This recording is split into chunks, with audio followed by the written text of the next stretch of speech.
আমার দেশের শাসক হতো উমরেরই মতো, হতো আবু বকরের মতো। এমন যদি হতো আমার দেশের নেতা হতো উমরেরই মতো, হতো আবু বকরের মতো। জনগণের খোঁজ খবর নিত ওরা দুপুরে, ঘুরে ঘুরে দেখতো কে কেউ আছে অনাহারে। আমার দেশের মা বোনেরা লাঞ্ছিত হতো না, আমার দেশের কৃষক শ্রমিক বঞ্চিত হতো না। চলুন ঠিক না?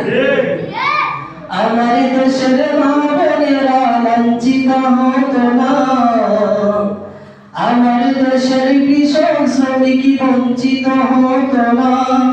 ধনী গরিব সকলে সুখের ছোঁয়া পেত যদি আমাদের নেতা হতো উমরেরই মতো, হতো আবু বকরের মতো।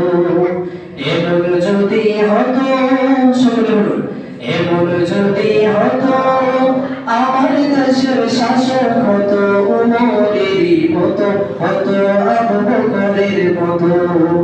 এমন যদি হতো আমার দেশের নেতা হতো উমরেরই মতো, হতো আবু বকরের মতো।